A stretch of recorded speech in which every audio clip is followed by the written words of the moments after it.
Hello, hello. What's up, guys? I love this screen. I was up there in the projection booth watching. Boy, this screen looks good. This is the second night. You guys had a screening last night out in Burbank. That went well, yeah? It went well, but the screen and the projector wasn't as good, so I was freaked out through the whole screening. Yeah. The film looked wrong to me, so I was having a panic attack. Well, how are you And feeling? the lights came on, too. Yeah, the house lights came on during the screening, so I was really excited. Sounds like Burbank. This is the end of a long journey for this one. How you feeling? You good? I mean, like, you presented this at a film festival, and now it's going public. We are beat down. Yeah. It's been a long journey, because we did a movie like this before. I don't mean subject matter or that too, but you know, usually with the last couple of films, the two Halloween films, we had a release date locked in before we had a script. So it was just nonstop panic to rush out a film in 8 months without even an idea. But this, since we didn't have a distributor, because we got, you know, independently sort of financed it, then when the movie's done, you got to go through that whole journey, which we had never done. So that added an extra 7 months of, you know, wrangling. But it's all good. How did you feel working under that condition where you had a little bit more freedom, a little bit? I mean, you had a little less money, I hear, but you didn't have the Weinsteins breathing down your neck, going, "Get this in theaters in 4 months." You know what? I don't know if it seems like there's no good situation to make a movie. You have complete control. I swear, I don't know, maybe it's just me, but you have complete control and no fucking money. We had like no money and no time. We shot the whole thing in about 4.5 weeks, which was brutal. And we had no money for anything, but we tried to hide all our financial woes. But you did such a great job, it looks like a lot of money. Yeah, we're going to pretend. It's fake rich. Well, Sheri, early on in this production or project, when he was writing, when did he approach you and say, "Listen, I'm putting you as the forefront of this project. You're going to be my lead"? And what did you feel about that? How did you feel? Well, I don't think he quite put it like that. I think he wrote the script, and I didn't see it till it was finished. And then he said, "Do you want to do it?" Well, I said, "Here, read this," and you read it, and you came downstairs, you had this look on your face like, and I thought for sure you were going to say, "No way." And, but you didn't, so it's all good.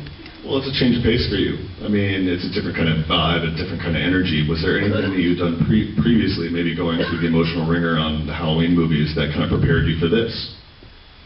Well, sure. I think, you know, the Deborah Myers role, especially in the first Halloween, was, you know, kind of similar emotionally. But I didn't really try to pull from that stuff. I approach each character as something new and fresh. You know, that way I have something fun to play with. Yeah. She just learned the emotionally draining stuff from living with me. Just our daily life. It's emotionally draining.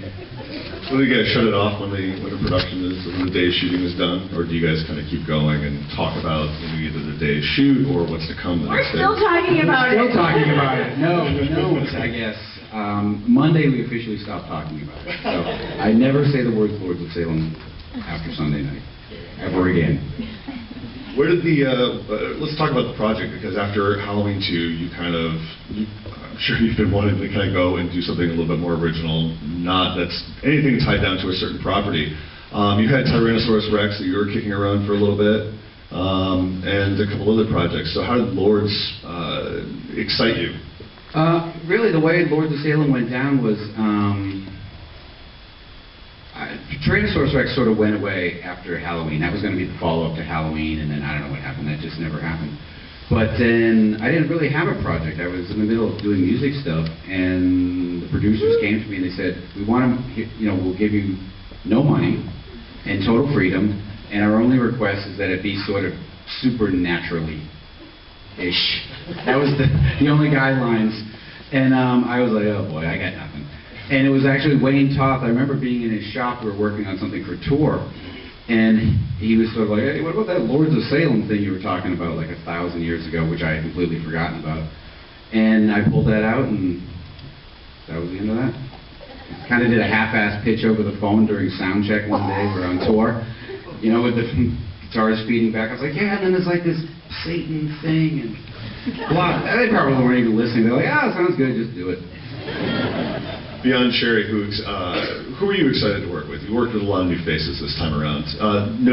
Seeing this the second time, Dee really pops off the screen. I never really kind of picked up on her the first time. Yeah, Dee was great. I mean, I tried to get a lot of new people, really. Would take, if they were familiar faces, you know, they play pretty background roles. I mean, you know, Bruce Davison was a new person that worked with, and Pat Quinn, and Meg Foster, and Judy Geeson, and, you know. There's not that many other characters. So that's most of the cast. And you shot on location in Salem, yeah? Well, actually, the funny thing is we only shot in Salem for a day and a half. We were been pretending like we shot the movie in Salem, but we shot the whole thing in California and went to Salem and shot like for a day and a half. And basically, every 5 minutes, Sheri had to change her clothes and walk back out the same doorway and walk down the street to cheat it, so it seemed like we'd been in Salem for months. But no, we were just running around and with no permits, just filming and trying to move before we get busted. You know? You and I had a pretty good conversation when I interviewed you last week about the visual style of this, and you working with DP Brandon Charleston. I was laughing about how you said you guys felt very uncomfortable in getting into that vibe because it wasn't like House of a Thousand Corpses. It wasn't like Halloween. I mean, I actually noticed Brandon's dad, Ron Frost, did the special effects. He's actually credited as Ron Frost, which was kind of funny. I noticed as the credits went by, we were supposed to fix that. Sorry, Brandon, your dad's credit. Because this was not my natural inclination to shoot a movie like this. Usually I like shooting stuff handheld. I like to be really rough. That's just the way I like the look of things. It feels very immediate to me. But I thought that it would make the movie look low budget shooting it that way. I don't know why I thought that, but even though I shot the other movies that were all more big budget that way, probably would have been a lot easier. But then we locked onto this idea of, you know, doing everything very symmetrical and composed, and, you know, just slow dolly moves, which are very time consuming, which is a really smart idea when you have no time to set up these complicated shots that waste all day. But once we committed to it, we stuck with it. And I don't know if it was the smartest idea we ever had, but we decided to go with the flow. I'm curious, you talk about your creative process because there's something interesting that you said. Lords kind of popped up, and then you said to me, well, I kind of got bored with it, and then I decided a little later on to revisit it. What about a project that, like, when do you get bored? Or what You always get bored on page 30. It's so easy to write the first 30 pages, like, this will kick ass, and then right around when Act 2 would kick in, you go, I don't know what the hell this fucking movie's going on. And that's when you stick it in the drawer and go, I'll get back to that later. You know, I got a lot of page 30 scripts kicking around, you know? It's always easy to get to that point, and it's after that that... Well, does balancing the music and, you know, directing kind of, you know, you take a little time off, work on the music, and then does that kind of, like, fuel you up and then get ready to get back behind the camera again? I guess, yeah. I mean, with this project, it was different because I never really took a break from either, you know, because I'd always done that in the past where I was like, I would disappear forever, and like I worked in Rejects for a long time and hadn't done music in a long time, and then it's like, you know, Halloween or whatever. This time, I never really left either. Like, I would work on the movie, then I would go on tour, come back from tour, work on the movie some more, go back out, make a record, come back, edit the movie, go back, and so I never really stopped. So it was just kind of one big chaotic mess. Data connection lost. But everything's done. You know, the record comes out next week, and I can relax. And just for those who don't know, what's the name of your next album? Next album? I mean, I'm presuming everybody out here knows that already, but... Well, this album's called Venomous Rat Regeneration Bender. And, yeah, right? Why not? And, yeah, that comes out Tuesday. Sheri, what was the most difficult, what was the most challenging aspect of this production for you? Maybe scene. Every day. Rob loves to give me 12 fresh new pages every morning, so sitting in here in makeup, I'd have to, you know, learn all new lines that I already memorized, I thought. Everybody had to do that, yeah, because what happened was every day it became more apparent that there was no way to film the script. It just wasn't going to happen on the, you know, on that sort of schedule, so every day I would get up super early, write all this crazy stuff. Sometimes, like at lunch, you just go, oh, remember we're going to do that? Well, we're doing this. Like, I don't think there's almost nothing in this movie that's actually in the script that the actors signed on for. Is there? The radio station, that's it. Yeah, the radio station, and that's about it. The part I was most attracted to. Yeah. I was going to ask you about the radio station stuff, working with, it seemed like a lot of that stuff was fun, improvised and whatnot. Can you talk about, working with your co-stars on that? Yeah, I mean, we shot a lot of wacky stuff. Oh. For Sheri, but... And tell them what. We were both so punchy from not going to bed last night that I'm sorry. You can... Burbank's pretty wild like that. No. Well, I'm glad a lot of people seem to think that it was improvised, but we actually rehearsed that stuff quite a bit to make it seem that way, so I'm glad that works. And, I went as a group to, I think it was KLOS, so the guys get familiar with the radio station. I went to broadcasting school, and Rob and I had a radio show on Indie a few years back, so I already had radio experience. But it was really fun. I mean, it was so lighthearted. I mean, there were some things that were improvised, but generally the whole thing was scripted. The sound effects make it. Little sound effects. So we didn't have, those weren't there when we were shooting, so it's fun to see and hear that when we're watching the film now. Yeah. Talking about the theme, you brought on John 5 to do the score, yeah?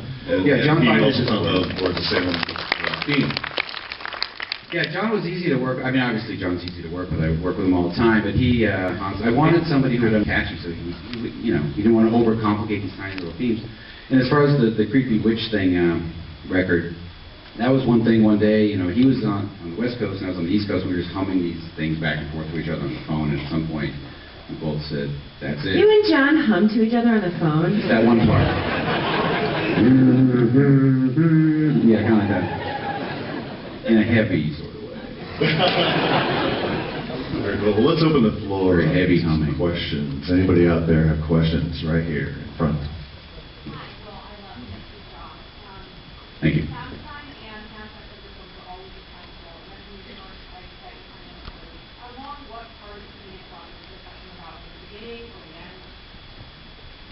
Well, as far as the musical choices always come about at the beginning, all the sound design is done last. We don't have any of that going into it. Actually, the movie sounds pretty good because usually you have about 6 weeks to mix a movie. We mixed the whole movie in 4 days. So it sounds pretty good considering that, it should sound like crap after mixing for only 4 days. So yeah. You're really into the music for the films. I mean, you've already been done writing the script that you're working on now, and you've already picked out songs. I'll assemble the soundtrack that I think we'll use in it. Like I knew the Velvet Underground songs we're going to use, so when we're shooting, it's no coincidence that at the end when the three witches lift their heads to look up at Heidi, that they're in time to the music, because I made them rehearse it to the song because I knew we were going to use it. So we would shoot on set with them moving to the song, so it would cut perfectly. Yeah, and Rush. The Rush is in there because I had just watched the Rush documentary, and they were talking about no girls like Rush, so I thought, we'll make Heidi a Rush fan, Rush, so pretty much whatever I'm doing on that day just makes its way into the script.